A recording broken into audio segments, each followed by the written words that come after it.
AFR On Demand is brought to you by Breck Golf. Try Beaver Creek today, just 20 minutes from downtown Baton Rouge in the Zachary area. They've got a PGA Tour driving range, a short game practice area, 30 to 40-yard practice shots. It's a great place to chip and putt and practice if you don't have time for a full round. Book your tee time today, golf.breck.org, golf.breck.org.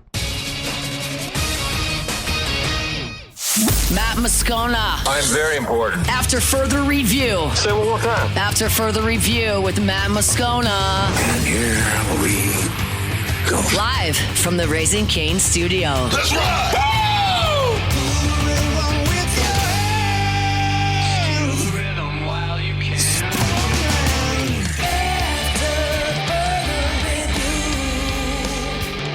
And off we go. Welcome aboard. Glad you're with us. AFR powered by Sunshine, your hometown John Deere dealer in Louisiana. I'm Matt. Love you, Matt. Paul O'Neill. Chanting Paul O'Neill's name. You sir. And Mr. Toby Townpley.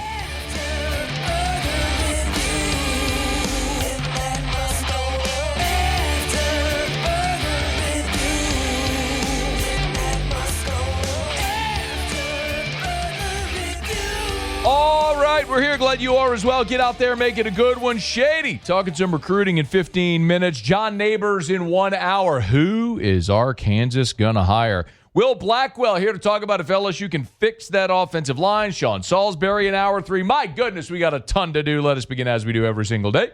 It's time to pop the top on another edition of AFR with Bud Light. Drink easy.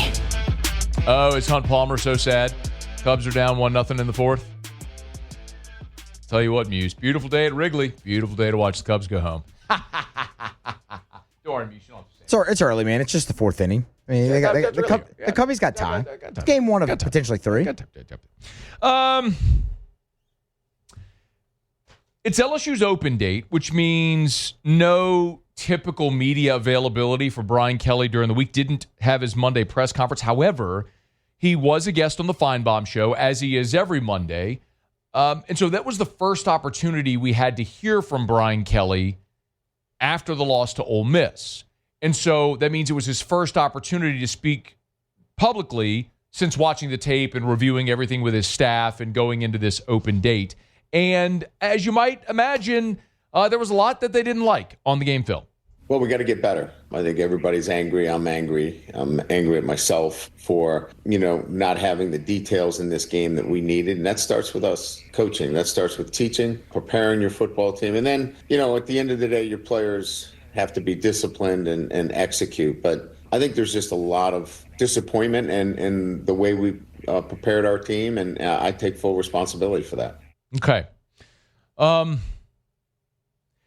There were some that didn't like Brian Kelly's deferral of blame in the postgame. In this conversation with Paul Feinbaum, it was the 180 of that. He took ownership of everything. To be very candid, I'm not going to rant and rave and yell and scream about what a coach says in a postgame press conference. Largely, it's just mindless drivel, and it's just getting through it. Unless if something happens like whenever he teed off on Michael Cobble, which we've talked about. I'm not sure we litigate that. But generally, I don't really care what happens in a post-game press conference. But the one thing that Brian Kelly did say with Paul Feinbaum that caught my ear was specifically when he was talking about the game plan against Ole Miss and how the game unfolded. Give a listen to this. I'll go back to, our preparation. We got, 85 to 90% drop 8. And I look at our plan and I didn't like our plan, and that falls on us. That can't happen. And we've got to be prepared for everything and put our players in a position to succeed. So, yeah, some of the guys needed to have better performances. There's no doubt. But it falls on all of us to take a good look in the mirror and find out why we came up short in this game. And we came up short because our preparation wasn't exactly what it needed to be for this game. And then when we needed to make those plays, get off the field on third down or catch a deep ball, we didn't make those plays. So it's on coaches, it's on players, and we simply have to be more effective. Did you hear what he said at the beginning of the clip? That was like a 38-second clip. The first 5 seconds were probably the most impactful. Play it again. I'll go back to, our preparation. We got, 85 to 90% drop 8. Stop. 85 to 90% drop 8. 85 to 90% drop 8. That means 8.5, 9 out of 10 plays, Ole Miss was dropping 8 people into coverage. If Ole Miss is dropping 8 people into coverage, what should you do? Like, we could say this out loud. If they're dropping 8 are dropping away from the line, 8 away from the line, what do? What do? You run the ball. 11 of LSU's first 14 offensive snaps were pass plays. 11 of 14 were pass plays. On the game, LSU ran 21 times for 59 yards. They threw it 34 times. Again, Brian Kelly said 85 to 90% of what they saw was drop 8. 85 to 90% of the defensive snaps from Ole Miss, they were dropping 8 into coverage. You would think, okay, that means there's only 3 men at the line of scrimmage. Like, I'm an idiot. I saw that. Talked about it on Monday. 85 to 90% of the plays, they're dropping 8, 3 at the line of scrimmage, yet you threw it 34 times and ran it 21. Doesn't it feel like that should be inverted? I can't help but wonder how much of this, and this is where the easiest thing to do is go, Joe Sloan sucks. Maybe he does.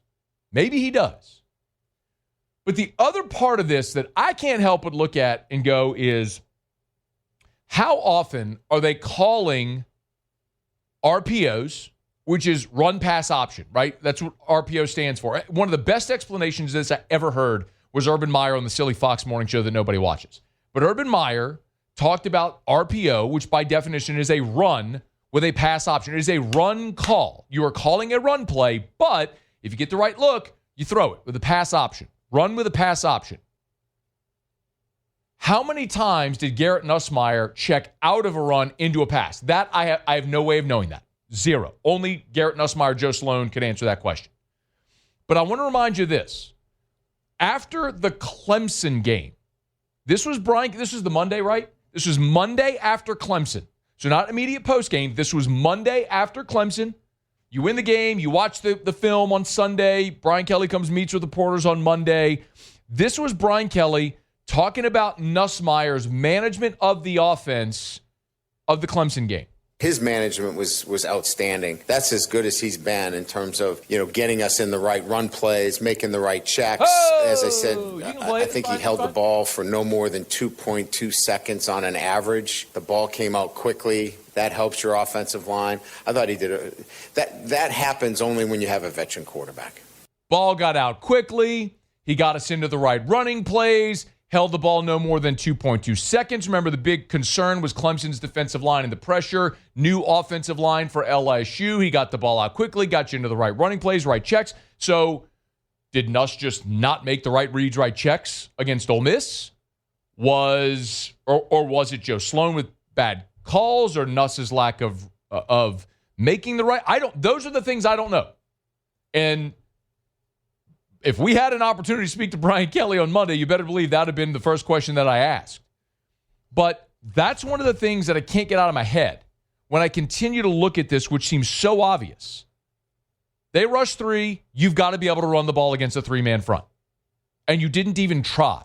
You were such imbalance pass when they're dropping 8. Not me saying it. The head coach is telling you Ole Miss dropped 8, 85 to 90% of the time.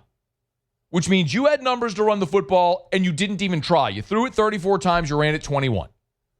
That should have been inverted. Why wasn't it? Is that Joe Sloan? Is that Garrett Nussmeier? Is it the week of preparation? Is it you did a poor job managing in-game adjustments as well when you saw what they were doing and you didn't flip to it? Ultimately, it all comes back to the fact that you were, and Brian Kelly said it, you had a better roster than they did. Your roster is better than theirs. That will show itself in April when the draft rolls around and LSU has a dozen guys picked. You are a more talented team, and you lost because of that. That's why you lost. Your defense was on the field for 84 plays and still only gave up 24 points. You realize you were 25 minutes into the game and Ole Miss had 3 points? 25 minutes into the game, Ole Miss had 3 points. You couldn't put together a 4-minute offense. They went boom, boom, back-to-back touchdowns. But 25 minutes into the game, they had 3 points. Your defense played fine, well enough to win, and your defense is good enough to beat anybody you play. You have got to figure out how to establish some semblance of a ground game. So Brian Kelly was asked by Feinbaum, what's the focus here on the bye week? Here's what he said. This is getting back to what I said earlier. Our practices, our teaching, our meetings have to be so much more detailed and the specifics of how to do our jobs on a play-to-play basis. And that's caused us inconsistency because we haven't been detailed enough. And in particular on offense, our defense has been really solid. It's been such that we can win a championship with our defense. We have got to get our offense playing more consistently and doing the things that they're capable of doing and getting our players to make those plays. So that's what we'll spend this week on. That's what we'll be locked in on as we continue to move through, a schedule that allow us the opportunity to be a championship team. He said a lot there. There's 2 things. Number 1 is get healthy. What do you use this bye week for? Number 1 is get healthy. Tell Garrett Nussmeier, go sit in an ice bath for 2 weeks. I don't care what you do. Red light therapy, PRP, BPC 157. It doesn't matter. Like PRP treatments, whatever you're going to do, just go put yourself in bubble wrap. Go sit in a hyperbaric chamber for 2 weeks. Go get your body as right as you possibly can for 2 weeks. Same with Caden Durham, Weston Davis, Paul Mabenga, Trades Green, West Weeks. Everybody who's dealing with any type of thing, just go wrap yourself in bubble wrap for 2 weeks and get healthy. And number 2, you better find a running game. Because if you don't find a running game, you'll win games, but your opportunity to make a playoff and win a championship goes to 0. You'll win games. Yeah, you're going to beat South Carolina and Baton Rouge. You can win at Vanderbilt. A&M struggled to score against Auburn. Like you can beat A&M and Baton Rouge. Of course you can. You are capable of winning any other game on your schedule. But you're also capable of losing any of them if you play like you did on Saturday. Get healthy, find a running game. You do those 2 things over the bye week, you'll have a great chance to achieve everything you want in the second half of the season. All right, we're brought to you by Bud Light. Drink easy with the great taste of Bud Light, the official beer of AFR. The official beer of your Fighting Tigers, LSU. I'm not going to lie to you. I sucked back a few Bud Lights on Saturday night after that loss. Sometimes you need it. Sometimes you just want delicious cold refreshment. Sometimes you just want to go to a faraway place. Bud Light can help you do it. Drink easy with the great taste of Bud Light. Be sure you look for the officially licensed LSU cans. As a matter of fact, those have been moving so much. I told Erica on Sunday she was out on a grocery run, and I was at home watching the Saints, and I drank all my beer on Saturday. I said I need some more Bud Light. I said look for the aluminum bottles. She couldn't find them. They were sold out. So we're on a hunt to find more. If you find them, grab them. Officially licensed LSU cans and 16-ounce bottles. Drink easy with the great taste of Bud Light, the official beer of AFR. All right, we'll now get a quick break. We'll talk some recruiting with Shea Dixon when we come back. It's a Tuesday edition of AFR powered by Sunshine, your hometown John Deere dealer in Louisiana. Don't you move. After further review. Tomorrow is October, and October is the month when they will celebrate the centennial of Watermark Baton Rouge. Now, not the hotel property itself, but the physical building, the property, turns 100 years old in October. And they have a great slew of events coming up. You can learn more about it at their website at Watermark Baton Rouge. But coming up, really excited to celebrate a piece of Baton Rouge's history. And you notice it the second you walk into the doors there at Watermark Baton Rouge. And there's something for everyone. Listen, if you love to people watch and just maybe have a glass of wine, a cocktail, you could do it in their lobby bar, which is a gorgeous spot. You can see all the foot traffic there on 3rd Street in downtown. They got the Gregory, which is fine dining. They got Milford's on 3rd, which is a sandwich shop, which you can access through the lobby as well. If you're looking for a little staycation in downtown Baton Rouge, Watermark Baton Rouge is awesome, great for an LSU home game or to host any event that you have. Remember, it's Watermark Baton Rouge. After further review, powered by Sunshine, your hometown John Deere dealer in Louisiana.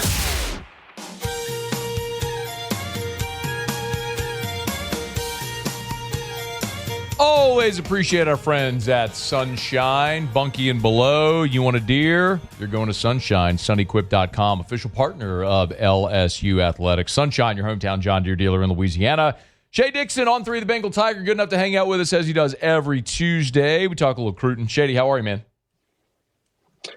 I'm doing well, Matt. I've been locked on LSU and your show a lot, so I'm taking it all in. I feel like I'm finally like the call-in show where I got in and now I'm able to talk. Was the Locked on LSU, was that a reference to the podcast? Yeah, of course. Okay, yeah. I love that. Yeah, absolutely. Starting my morning that way. Thank you so much. I would encourage anybody, if you would, please and download. then I then make sure that I don't deviate that I can match some of what you say. So if people are mad at me, I'll just say I'll be mad at Moscona as well. Of course, Locked on LSU is the podcast I do every day. I'd encourage anybody to either subscribe on your podcast app or on YouTube. So thank you for the plug, Shay. I appreciate it. Hey, I know you have a piece up over at the Bengal Tiger trying to identify what you think are LSU's offensive issues. If you're trying to put your finger on what's at the crux of it, what say you? I mean, you said it. Everyone around has said it. I thought you did a good job of summing it up. I thought Josh Pate did a good job of summing it up. That when you get into a lack of productivity, I mean, a certain issue on the field, is it going? People want to blame a coach, a player, the play calling, the execution.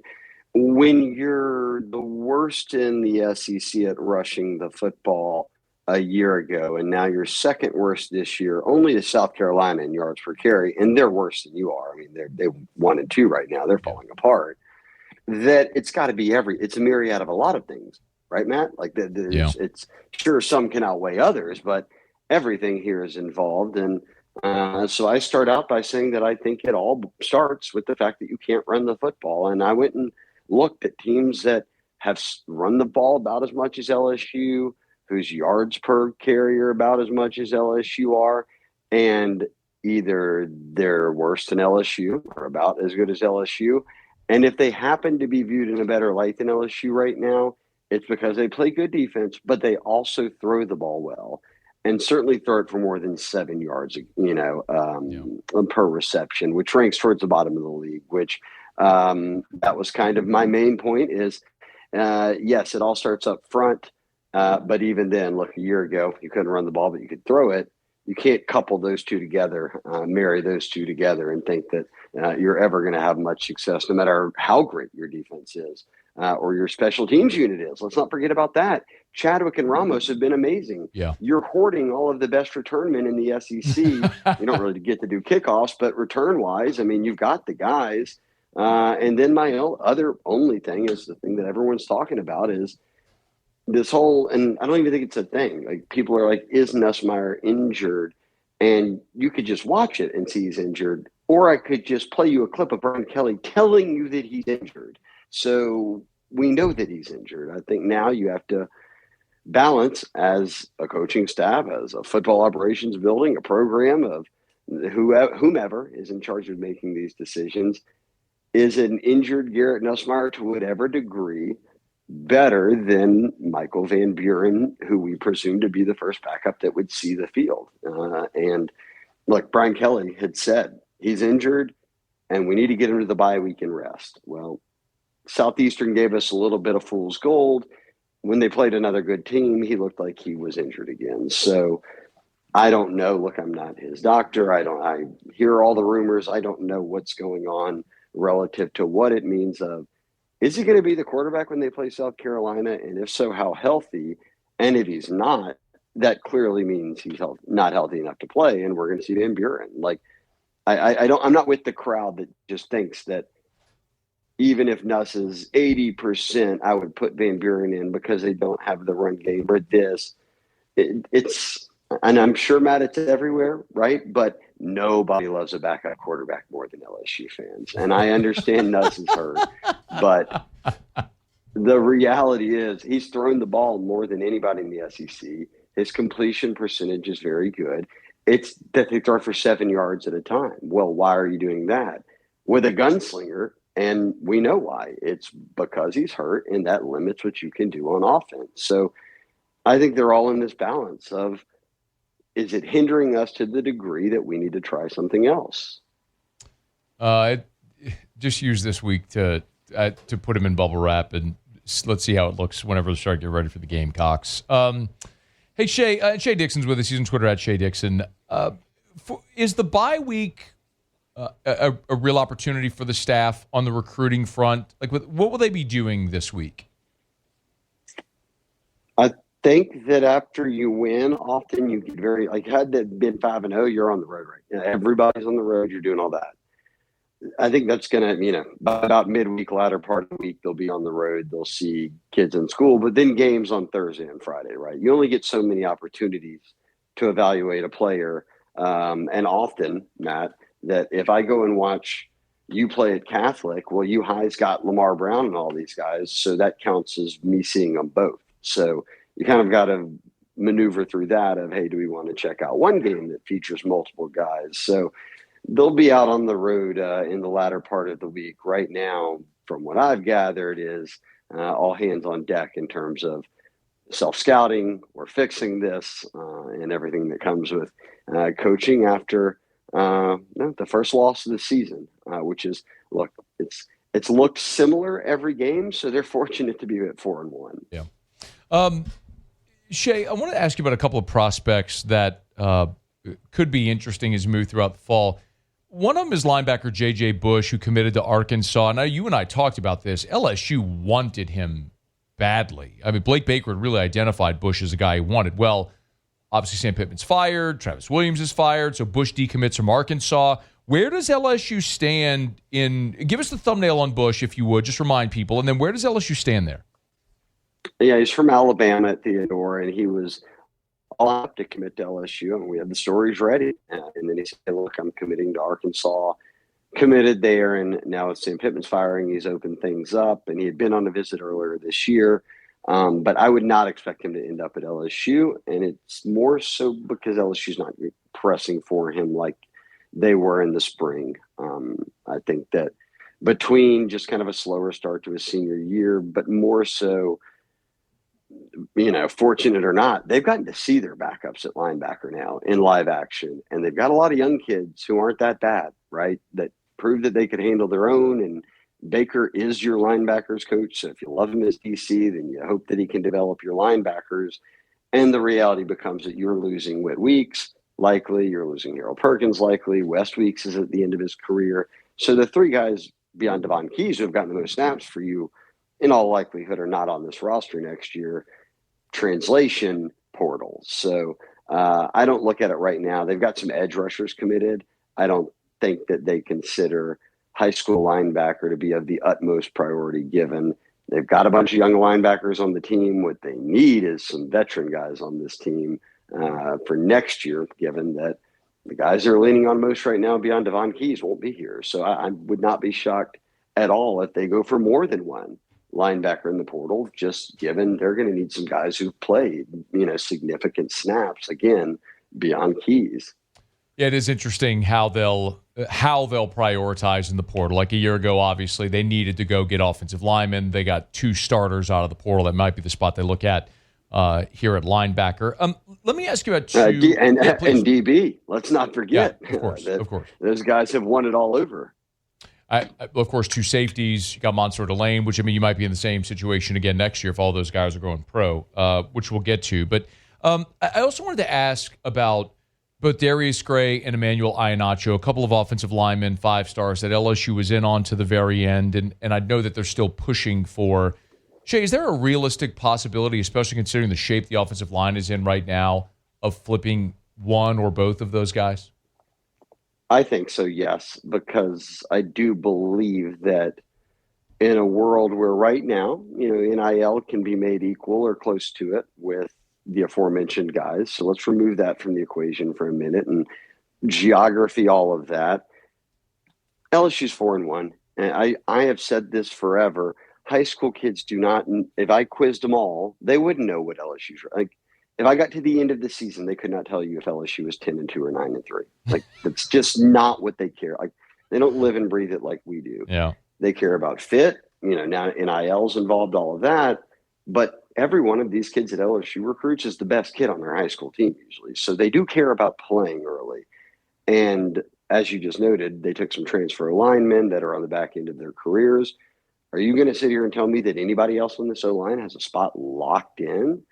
And even more so, are you going to tell me any backup that maybe isn't Carius Kern has a spot locked in? So for the first time in a real way, they can sell, hey, look, immediate playing time, because for 3 years you weren't, you could, Matt Moscona, I promise you're our starting left tackle. When I'm sitting here looking at Will Campbell and Emory Jones starting as true freshmen, knowing they've got 3 years ahead of them, that's a little tough to do, to convince me of.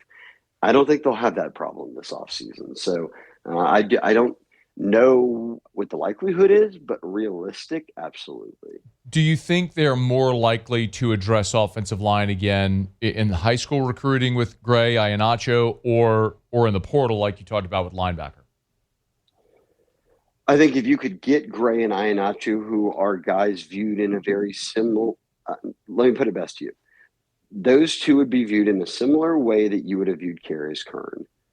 They have not rushed to put Carius Kern on the field. So that at all times, even with the best, and we saw Will Campbell and Emory Jones had to take some lumps, right? I mean, and they were elite. They were always going to be good. So you're going to have to take some time with them, but they're really good. Like, the floor is so high there. If you can get your paws on a couple of guys that are like Braylon Moore, who come in here with 100 and something, 1,000 snaps and 30 something starts, and you're like, yeah, this guy's legit. Then that if it comes down to we have to have one or the other where we're allocating our rev share money, I'm going to guess you're going to choose the guy who's got a lot more experience, because yes, you're always building for the future, but you're in win now mode right now, and certainly in year 4 of the Kelly era. So every time that I kind of think about things like that, Matt, I would say if it has to be one or the other, I'm going to guess that they would lean towards the portal. Shea, just one more that I wanted to ask about. It's at running back. And obviously that's been exposed. I mean, Caden Durham goes out with injury, and in the first half, your running backs had a combined 2 rushing attempts. KJ Edwards is committed to A&M. That's a guy we've talked about a bunch, and I've been told LSU continues pushing for him. What's the update there with Edwards? That's the other, just like the alignment, where you're pitching, hey, you can come in and play a lot. And we've seen it. They rotate running backs, even if they weren't trying to get creative because they had to, with Juwan Johnson, Xavier Thomas, all these guys. Like, Caden Durham will be a junior. We haven't even seen him pop this year. Harlan Berry, we know, is a great player, but he's a freshman. And there's room for others to have carries. So they've made KJ Edwards their only priority and running back target. So we'll see if that pitch is enough. But that is one where I was surprised they didn't get a portal guy a year ago. So this time around, I'd be floored if it wasn't one portal guy, if not 2, because I also think they want that guy, Matt, and I don't know if this moves the meter for you, but guys like Noah Kane, inside the 10-yard line, they were scoring with him, right? Like, he can get you 3 or 4 yards. So I'd like to see them add a guy who they know can go pick them up yards in between the tackles. You got Harlan Berry, you got Durham, and then potentially add someone who's got elite speed and a little bit of it all, which is what KJ Edwards is, or maybe someone in the portal.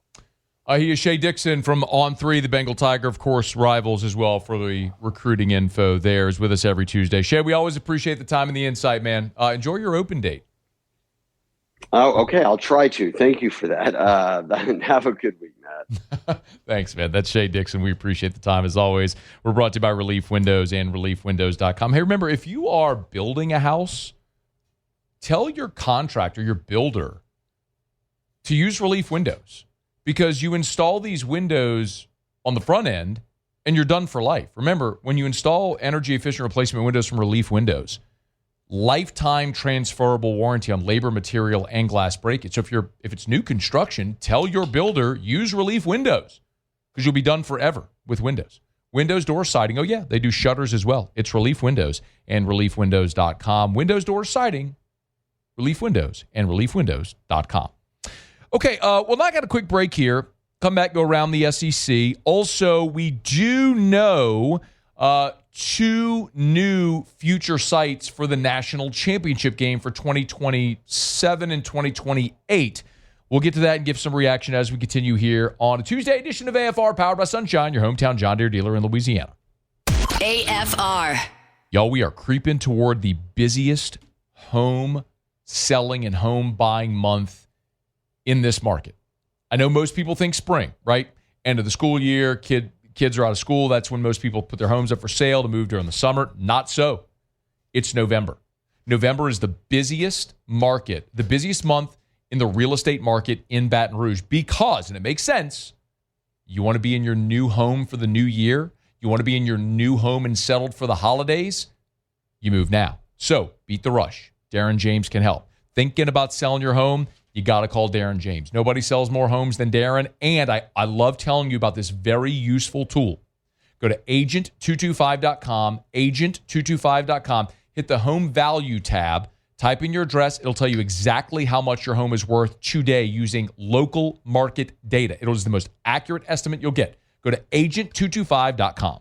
Think real estate, think Darren James. After further review, powered by Sunshine, your hometown John Deere dealer in Louisiana. Plowing these fields in the hot summer sun. Over by the gate, Lordy, here she comes with a basket full of chicken and a big cold jug of sweet tea. 1045 ESPN Baton Rouge and First American Bank and Trust bring you the Heart of the Game Award, recognizing high school student athletes who deliver when it counts. Nominate your game day standout at 1045ESPN.com. Then we'll choose 5 male and 5 female finalists, and then it's up to the fans to vote for the winners. Each winner gets a $250 gift card, a custom award, and the spotlight they've earned. Presented by First American Bank and Trust, a banking tradition since 1910. I know nobody really cares where SEC Media Days is going to be held, but Brett McMurphy, outside of the media who have to attend and book flights and things like that, Brett McMurphy on 3 tweeting earlier today, SEC Media Days headed to Tampa, July 20th through the 23rd. It's the first time the event will be in Florida. That's something that was, when we were there in Atlanta this past summer, the 4 sites that I was told, very candidly, was having a conversation with Herb Vincent there at the league office, one of the last nights we were there. And they were discussing, it was Tampa, Orlando, New Orleans, and Houston were the 4. And I know there was a real effort to get the event to Florida. But New Orleans is in the queue, apparently, for SEC Media Days, which obviously for us, selfishly would love. As we often say, you shouldn't necessarily care where that event is held, except for the opportunity for us to deliver great content to you. And if it's in New Orleans, our whole freaking staff can go. So that'd be great. I would love that a lot. Just right down the road. We can commute every day. But in any event, it'll be in Tampa this year. Also, Brett McMurphy reporting the Florida-Georgia game for 2027 will be in Tampa because Jacksonville Stadium will be renovated that year, so it'll be in Tampa in 27. And then the 2028 college football title game, so that's January of 29, will be in Tampa as well. The year before that, we learned yesterday, the championship game will return to New Orleans. So we know the next few years of the college football playoff national championship game. So New Orleans and Tampa are in the queue. All right, it's after further review. We're glad you're with us. We're brought to you by Parish Restoration. ParishRestoration.com. ParishRestoration.com. Kill mold, remove odor, sanitization, all that good stuff. Garrett Nussmeier did an NIL deal with Parish Restoration. That's because he's a customer. Everybody knows Garrett's engaged now. He and his wife bought a home, or his fiance, I should say, bought a home and found out the home had mold. And so they called Jim Woodworth, Parish Restoration. They came out, sprayed their patented non-toxic dry fog, knocked out the mold. And Garrett now is, you can scroll down, Paulie, so you can get the photo.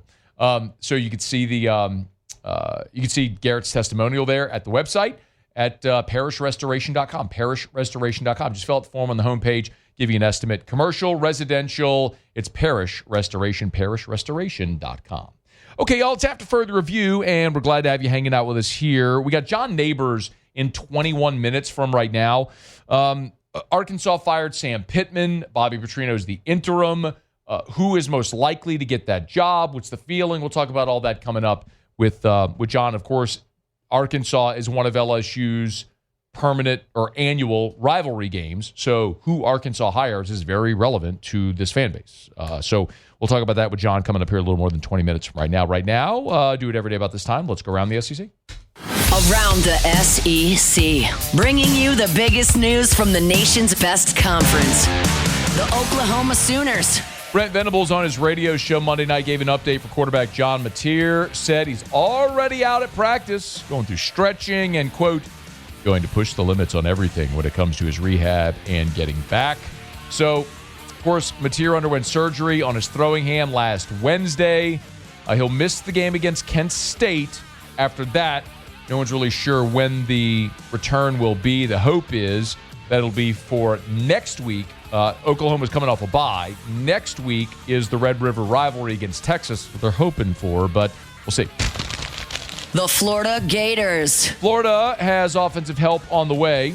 Freshman receiver Dallas Wilson, practicing for the first time since being injured in fall camp, could make his collegiate debut against Texas this weekend. And I said debut. 6'3", the Kentucky Wildcats. 6'3", 213-pounder from Tampa.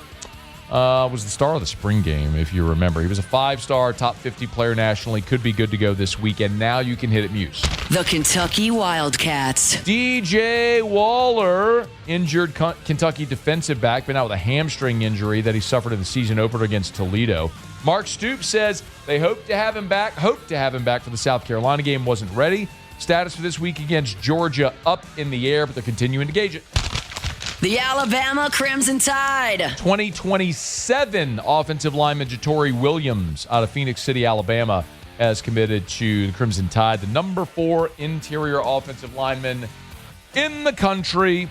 Picked the Tide over Georgia, Ole Miss, and Tennessee. 6'5", 320.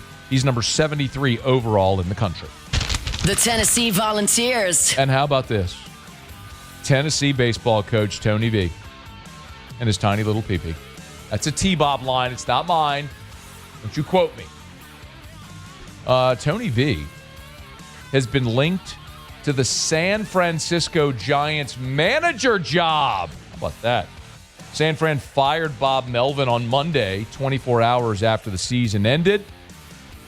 Andrew Baggerly from The Athletic says that Buster Posey, who's the president of baseball operations, has already met with Tony V. No MLB experience there for Tony V, but could very well be out of Rocky Top and out to the Bay Area. You'd hate to see it for all the Tennessee fans, wouldn't you? There you have it. This is around the SEC. Brought to you by the Williamson Eye Center, 924-2020, 924-2020. Was over at the parish office earlier today, and there was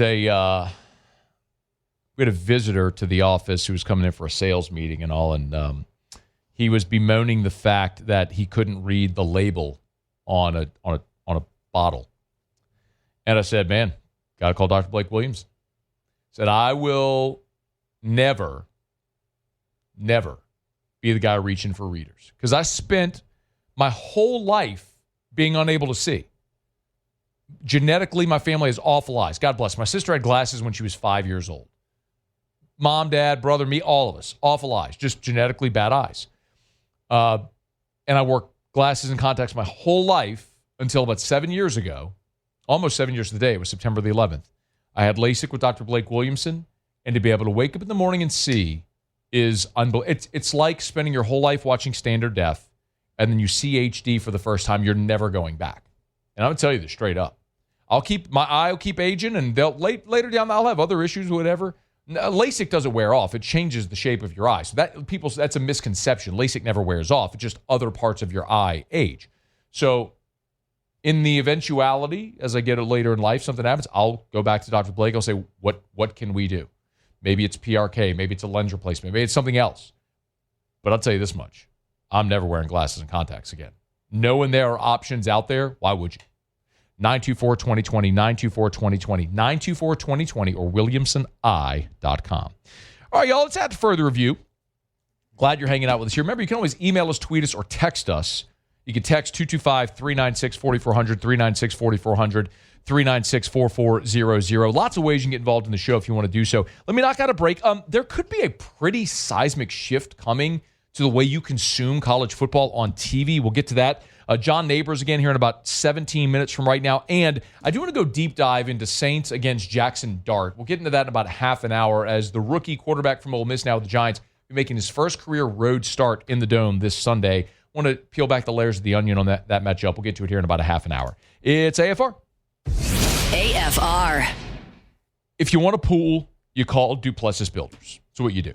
Because they're the best, not my opinion. Pool and Spa Magazine ranked them a top 50 pool builder in America. They were number 26 in the country. Number 1 in Louisiana. Number 26 in the country. So that's why. They're going to build you a beautiful pool, like a lot of places will. Go look at Instagram. I mean, a lot of people build beautiful pools. Resort-style pools are gorgeous. But they build a pool that lasts, 10-year workmanship warranty, when the industry standard is 1 year. At Duplessis, their warranty is 10 years. They support the Tigers, great NIL deals, but also they support the community. And right now, Duplessis is doing a Dream Pool sweepstakes.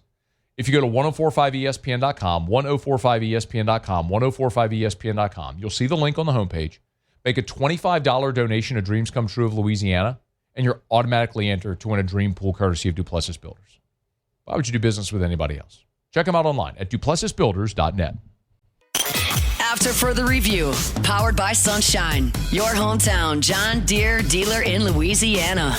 She's the only one who really understands what gets me. Tractors, combines, zero-turn mowers, gators. They got it all. Also, all your tailgating supplies as well. Generators, fans, all that stuff. Get by Sunshine, your hometown John Deere dealer in Louisiana. SunnyQuip.com. Ross Dellinger's got a report up at Yahoo. This is potentially really interesting. So there are a group of United States senators that are that have introduced a bill that would amend the Sports Broadcasting Act. This is relevant, and if you want to read it, you can. I don't know that I want you to pull. Well, Paul, you could show it. I was omitting the headline because it lists one of the political parties, and I just know the way that people are. You see a political party, and you're just, if it's not your party, you just recoil on everything. But you can show it, Paulie. It's fine. So it's Senate Democrats introduced bill to amend Sports Broadcasting Act. I don't care that it's Democrats. I don't care if you're a Democrat. I don't care if you're a Republican. I don't care if you're red or blue. None of that matters. Please, purge that from your brain. None of that matters. This is just about watching college football on TV. And this is the important part of it, okay? So the amendment to the Sports Broadcasting Act would permit college conferences to pool their broadcasting rights. So let me say this in another way so you will understand how relevant this is, okay? So right now, the SEC has all the SEC schools sign over their grant and rights to the league. So basically, LSU doesn't go do its own TV deal. LSU and Florida and Georgia and Bama and Texas and all 16 schools in the league say to the SEC, we're giving you the power to go negotiate a deal for all of us. Okay? So the SEC now has a deal with ESPN for $1 bajillion, right?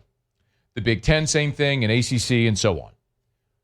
What this is saying is that conferences could go in together, which is not allowed right now. But if they amend the Sports Broadcasting Act, it would allow the conferences to come together. So hypothetically, you know where I'm going here. The Big Ten and the SEC could come together and go to ESPN, Fox, CBS, and say, Amazon, Netflix, and say, who wants us?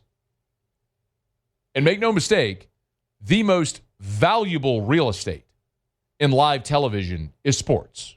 There is nothing even remotely close. You get live sports, that's the most valuable thing in television.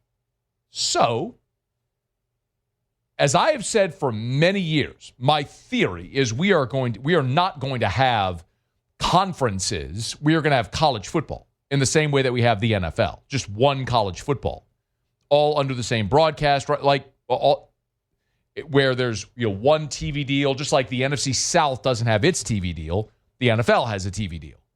Same thing's coming for college football. It's how it's going to be structured because that's the model to be the most profitable. That's what they're going to head to as soon as they can figure out how to distribute all the money fairly and equitably and evenly or however it needs to be, and expanding the playoff and all that stuff. That is the means to the highest dollar amount. It's what's going to happen. They're not going to just stop loving money and stop trying to generate more revenue. It's what they're going to do. And this would open the door to be able to do that. So we'll follow this to see how it moves through Congress. But this is going to be one to watch because this would remove a barrier currently preventing the conferences from doing that, but in time would certainly lead to the inevitability of that happening. So we'll keep you posted and we'll follow it. All right, it's after further review. SportsCenter's coming up. We'll get you caught up on national headlines. When we come back, we're heading up to Fayetteville. John Neighbors is here. Who's Arkansas going to hire? We'll talk about it next. AFR. I love telling you about South Point Volkswagen because we're South Point Volkswagen customers. I was texting with some friends today, and buddy Ryan said, "Hey, man, do you remember a few years ago when you were at the Zurich Classic and there was a guy who, when you got into your car, said, 'Man, you really drive a Volkswagen?'" I said, "Well, of course I do. It was the valet. Like, I went to go do my show at Zurich, and they're very kind. And because we're lugging gear, they gave us a valet pass so we could pull up to the front so we don't have to, run on shuttle buses and everything with our gear. And as I was getting my car to leave Zurich that day, the valet was like, 'Hey, Scone, oh, you really drive a Volkswagen?' 'Yes, I do. Go into the parking lot here at Guarantee Media. I'm in spot 16. Probably shouldn't tell everybody that. But you'd see it. It's a black Volkswagen Atlas Crossport. Go to our house, open up the garage. You'll see Erica's white Volkswagen Atlas right next to mine. We're a Volkswagen family, and we buy our cars at South Point Volkswagen, and you should too. SouthPointVW.com. South Point Volkswagen, what's your direction?"